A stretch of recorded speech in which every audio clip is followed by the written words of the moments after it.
성부와 성자와 성령의 이름으로 아멘. 말씀은 너희에게 가까이 있다. 너희 입과 마음에 있다. 주님, 성령의 빛으로 저의 눈을 여시어 주님의 길을 보게 하시고 저희 귀를 여시어 말씀을 듣게 하소서. 아멘.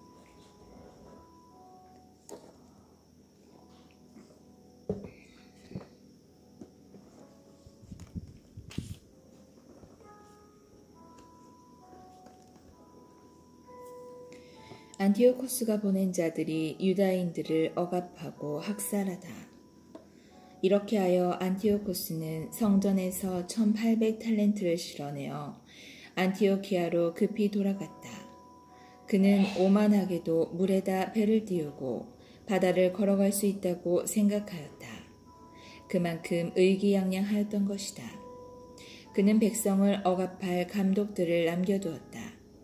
예루살렘에는 임명자인 자기보다 더 야만스러운 성격을 지닌 프리기아 출신 필리포스를 임명하고 그리즘에는 안드로니코스를 임명하였다.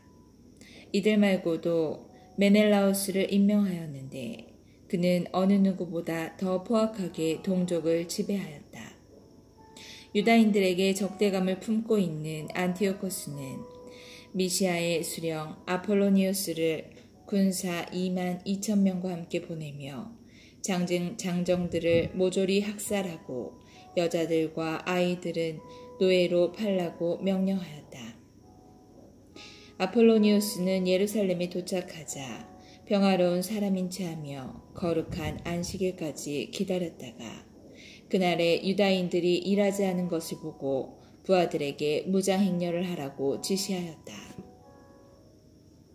그러고 나서 그는 이 광경을 보러 나온 이들을 모두 학살하고 무장한 병사들과 함께 이 도성으로 달려들어 와 또 수많은 사람을 죽였다.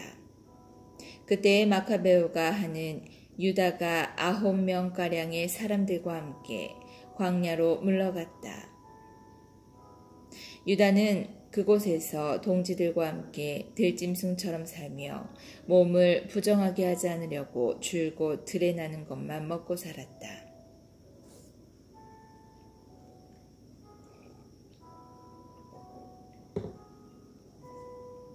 이교회식을 강요하다. 그 뒤에 얼마 되지 않았을 때 임금은 아테네의 원로 한 사람을 보내어 유다인들이 조상들의 법을 버리고 하느님의 법대로 살지 못하도록 강요하였다. 또한 예루살렘에 있는 성전을 부정하게 만들고 그것을 올림푸스 제우스 신전이라고 부르게 하였으며 그리즘에 있는 성전은 그곳에 사는 이들이 하는 대로 나그네의 수호신 제우스의 신전이라고 부르게 하였다. 이렇게 악은 혹독하고 극도로 가혹하게 맹의를 떨쳤다. 성전은 이민족들의 바탕과 향락으로 가득 찼다. 그들은 성전 경내에서 창녀들과 놀아나고 여자들과 잠자리를 같이하였다. 그리고 부당한 것들을 끌어들였다. 제단은 법으로 금지된 부정한 것들로 가득 찼다. 사람들은 안식일을 지낼 수도 없고 조상 때부터 전해오는 축일도 지킬 수가 없었으며 스스로 유다인이라고 할 수조차 없었다. 게다가 날마다 임금의 생일이 되면 끌려가서 지독한 강요를 받아 이교 제사에 참석할 수밖에 없었다. 또 디오니소스 축일이 되면 담쟁이 덩굴로 엮은 관을 쓰고 디오니소스를 찬양하는 행렬을 하도록 강요받았다. 부톨레마이스 시민들의 제안으로 이웃 그리스 성읍들에도 칙령이 반포되었다. 그 칙령은 유다인들을 탄압하는 똑같은 정책을 써서 이교제사에 참석하게 하고 관습을 그리스식으로 바꾸기를 거부하는 이들을 죽이라는 것이었다. 그래서 환난이 닥친 것을 누구나 알게 되었다. 어떤 여자 둘은 아들에게 할례를 베풀었다고 해서 끌려나왔다. 그 여자들은 아기를 가슴에 매단 채 성읍 이곳저곳으로 끌려다니다가 성벽 위에서 아래로 내던져졌다.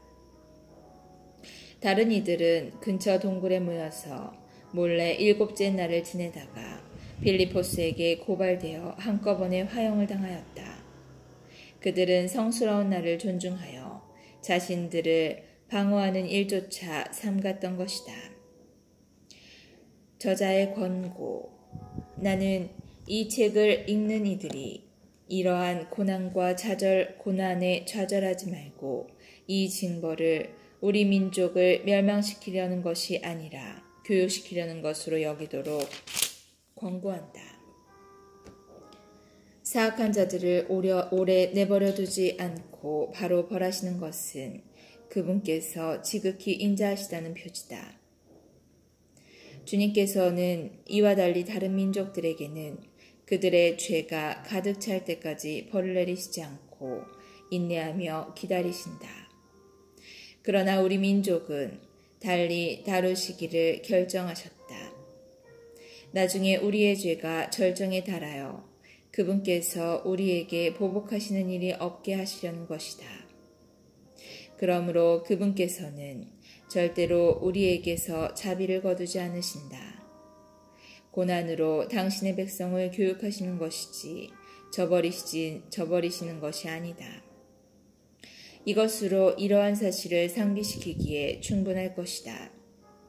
이제 본 이야기로 다시 돌아가자. 엘아자르의 순교. 매우 뛰어난 율법학자들 가운데 엘아자르라는 사람이 있었다. 그는 이미 나이도 많고 풍채도 훌륭하였다. 그러한 그에게 사람들이 강제로 입을 벌리고 돼지고기를 먹이려 하였다. 그러나 그는 더럽혀진 삶보다 명예로운 죽음을 택하는 것이 낫다고 여겨 자진해서 형틀로 나아가며 돼지고기를 뱉어버렸다. 이것이 바로 목숨이 아까워도 법에 어긋나는 음식을 맛보는 일조차 거부하는 용기를 지닌 모든 이가 걸어야 하는 길이다. 법에 어긋나는 이교제사의 책임자들이 전부터 엘아자르와 친분이 있었기 때문에 그를 따로 데리고 가 그가 먹어도 괜찮은 고기를 직접 준비하여 가지고 와서 임금의 명령대로 이교제사 음식을 먹는 채 하라고 권하였다.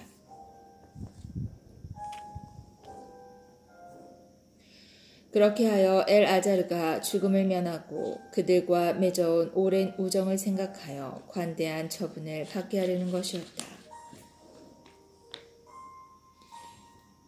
그러나 그는 자기의 생애, 많은 나이에서 오는 위엄, 영예롭게 얻은 백발, 어릴 때부터 보여온 훌륭한 처신, 그리고 무엇보다도 하느님께서 제정하신 거룩한 법에 합당하게 고결한 결정을 내린 다음 자기를 바로 저승으로 보내달라고 하면서 이렇게 말하였다. 우리 나이에는 그런 가장된 행동이 합당하지 않습니다.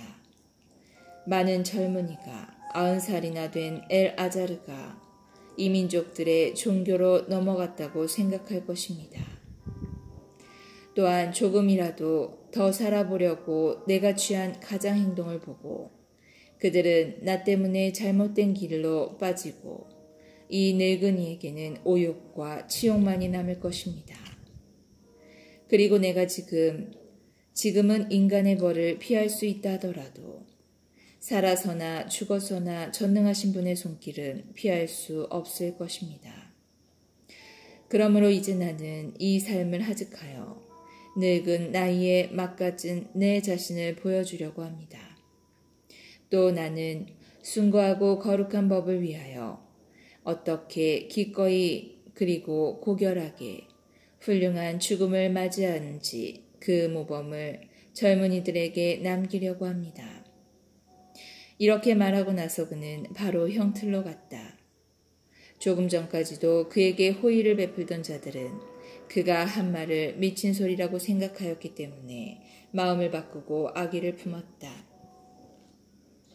그는 매를 맞아 죽어가면서도 신음중에 큰 소리로 말하였다. 거룩한 자식을 가지고 계신 주님께서는 내가 죽음을 면할 수 있었지만 몸으로는 채찍질을 당하여 심한 고통을 겪으면서도 마음으로는 당신에 대한 경외심 때문에 이 고난을 달게 받는다는 사실을 분명히 하십니다. 이렇게 그는 젊은이들 뿐 아니라 온 민족에게 자기의 죽음의 고결함을 모범과 덕의 기감으로 남기고 죽었다.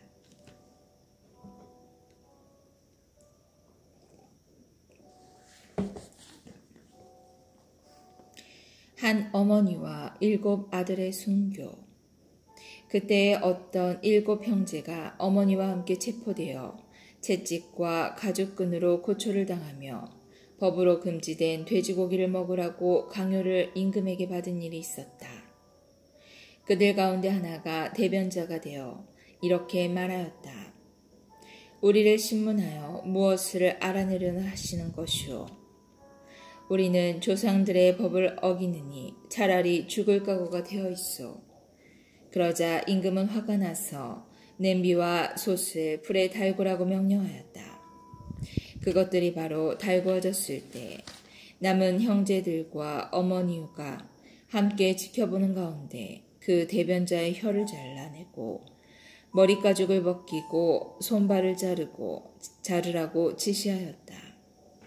그리고 완전히 불구가 되었지만 아직 숨이 붙어있는 그를 불 곁으로 옮겨 냄비에 집어넣으라고 명령하였다. 냄비에서 연기가 멀리 퍼져나갈 때 나머지 형제들은 고결하게 죽자고 어머니와 함께 서로 격려하며 이렇게 말하였다. 모세께서 백성에게 경고하시는 노래에서 주님께서는 당신의 종들을 가엾이 여기시리라 하고 분명히 밝히신 것처럼 주 하느님께서 우리를 지켜보시고 우리에게 참으로 자비를 베푸실 것이다. 첫째가 이런 식으로 죽자 그들은 둘째를 조롱하려고 끌어내었다. 그들은 머리카락채 벗겨내고 물었다. 내 몸의 사지가 잘려나가는 형별을 받기 전에 이것을 먹겠느냐? 그는 조상들의 언어로 먹지 않겠소 하고 대답하였다. 그래서 그도 첫째처럼 고문을 당한 끝에 마지막 숨을 거두며 말하였다. 이 사악한 인간, 당신은 우리를 이승에서 몰아내지만 온 세상의 임금님께서는 당신의 법을 위하여 죽는 우리를 일으키시어 영원한 생명을 누리게 하실 것이오. 그 다음에는 셋째가 조롱을 당하였다. 그는 혀를 내밀라는 말을 듣자 바로 혀를 내밀고 손까지 용감하게 뻗었으며 고결하게 하였다. 이 지체들을 하늘에서 받았지만 그분의 법을 위해서라면 나는 이것들까지도 하찮게 여기오. 그러나 그분께서 다시 받으시리라고 희망하고 그러자 임금은 물론 그와 함께 있던 자들까지 고통을 아무것도 아닌 것으로 여기는 그 젊은이의 기계에 놀랐다. 셋째가 죽은 다음에 그들은 넷째도 같은 식으로 괴롭히며 고문하였다. 그는 죽는 순간이 되자 이렇게 말하였다.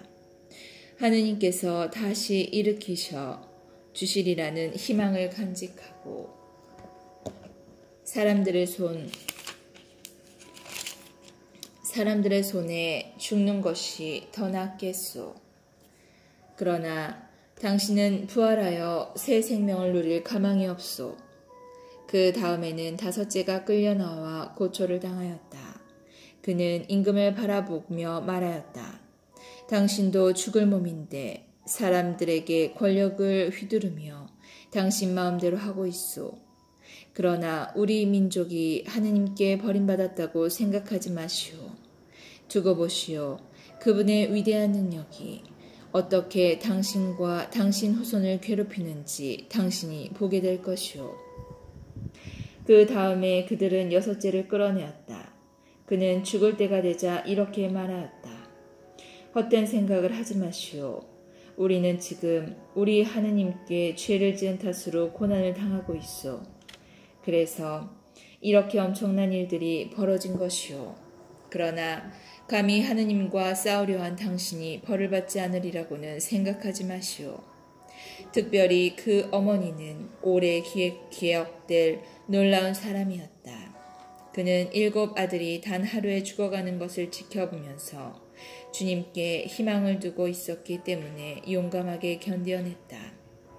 그는 조상들의 언어로 아들 하나하나를 격려하였다. 고결한 정신으로 가득 찬 그는 여자다운 생각을 남자다운 용기로 북돋우며 그들에게 말하였다. 너희가 어떻게 내 뱃속에서 생기게 되었는지 나는 모른다.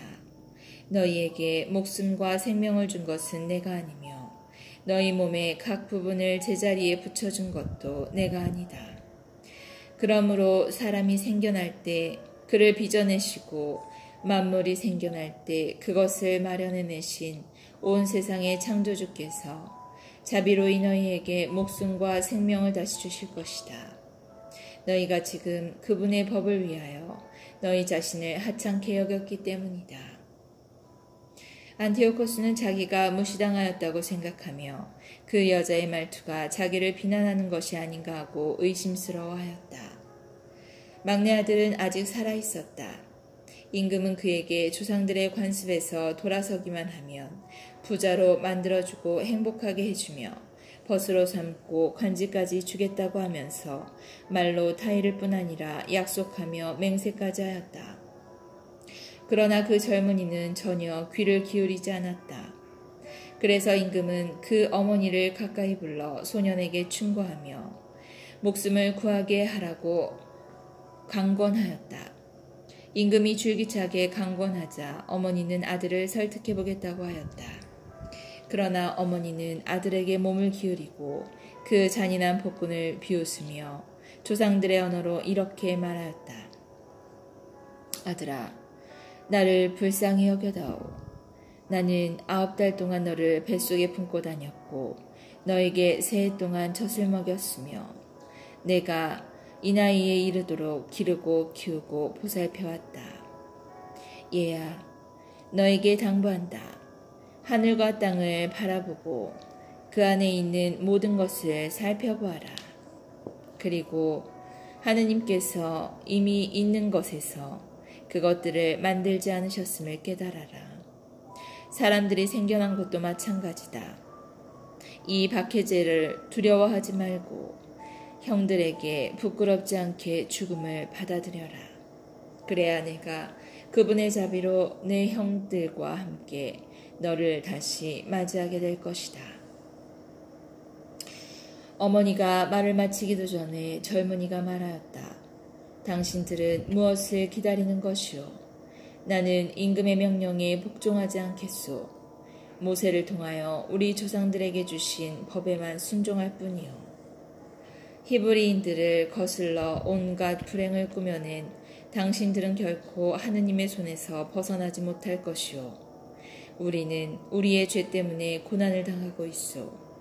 살아계신 주님께서는 꾸짖고 가르치시려고 우리에게 잠시 화를 내시지만 당신의 종들과 다시 화해하실 것이오. 그러나 당신은 악랄하고 모든 사람 가운데 가장 더러운 자요. 그러니 하늘의 자녀들을 치려고 손을 들고 헛된 희망에 부풀어 공연히 우쭐대지 마시오. 당신은 모든 것을 지켜보시는 전능하신 하느님의 심판에서 벗어난 것이오. 우리 형제들은 잠시 고통을 겪고 나서 하느님의 계약 덕분에 영원한 생명을 누리게 되었소. 그러나 당신은 주님의 심판을 받아 그 교만에 마땅한 벌을 짊어질 것이오. 나는 형들과 마찬가지로 조상들의 법을 위하여 몸도 목숨도 내놓았소.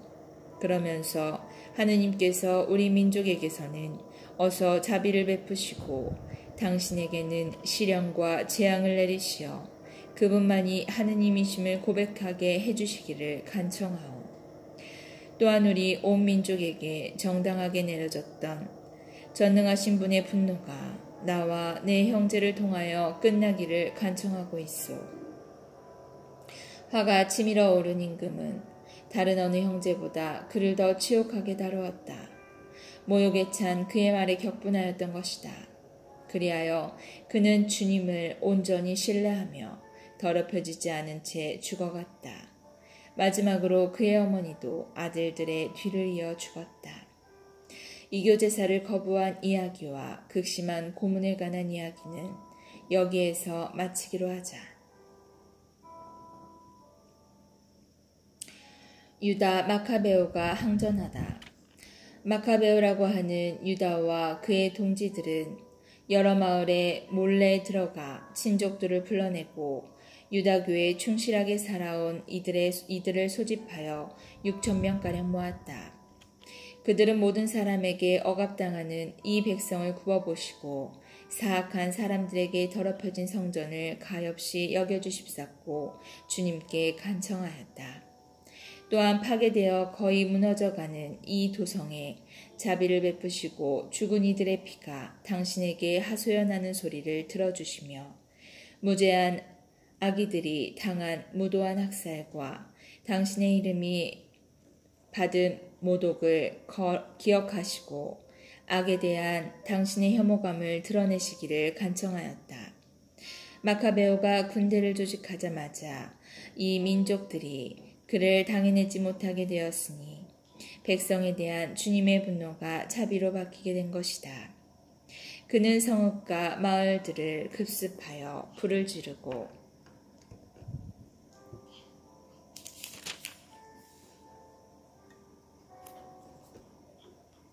요충지들을 차지하였으며 적지 않은 적군을 패주시켰다. 그러한 공격에는 가장 유리한 밤을 이용하였다. 그리하여 그의 용맹에 관한 소문이 사방으로 퍼져나갔다.